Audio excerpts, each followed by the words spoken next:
Ecclesiastes 12. Busa hinumdumi ang imong magbubuhat, samtang batan-on pa ikaw. Sa dili pa moabot ang makasubo nga mga adlaw o katuigan nga moingon ka. Dili ako malipayon sa akong kinabuhi.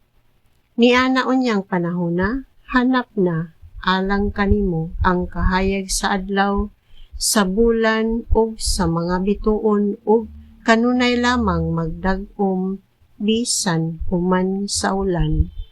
Niadtong panahona ang mga bukton nga nanalipod kanimo mangurog na, ug ang mga tiil mga karon lig-on pa kabsa nag-umoy. Jutay na lamang usab ang ngipon nga iusap mo sa imong kanon, ug mahanap na kayo ang imong pananaw. Mabungol ka na ug lugos ka na gani makadungog sa hinagilis sa galingan, ug sa gitugtog nga huni apan mo mata bisan sa awit lamang sa langgam. Mahadlok ka na sa mga habog nga dapit, ug peligro na alang kanimo ang paglakaw-lakaw. Puti na ang imong buhok, maglisod ka na sa pagsuroy-suroy ug mahanaw ang tanan mong pangandoy. Muuli kita ngadto sa puloy-anan tangdayon, ug may magbakho unya diha sa kadalanan. Mabugto ang platang kadena, mahulog ug mabuak ang bulawang lamparahan. Mabugto ang higot sa timba sa atabay, ug madugmok ang tibod nga sudlanag tubig. Unya mo pauli sa abog ang atong lawas ug ang atong espiritu mo pauli sa Dios nga maoy naghatag niini kanato. Wala gayoy kapuslanan ang tanan matud sa maalam. Ang tanan walay kapuslanan.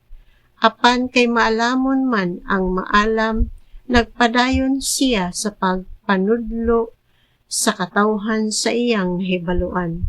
Gitun-an niya ang mga panultihon o gisuta niya kung matuod ba kini.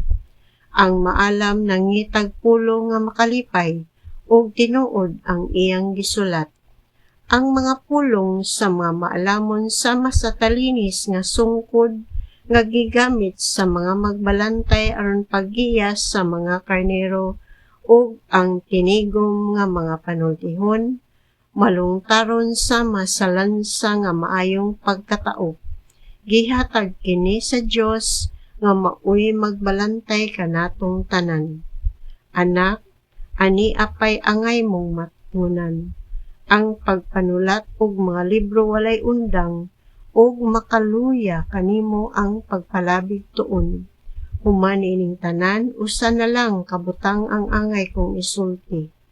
Tahura og kahadloki ang Dios, ug tumana ang iyang mga sugo. Alang kini sa tanang tawo, hukman sa Dios ang tanan tang buhat. Bisan ang atong gibuhat sa tago, maayo man kini o daotan.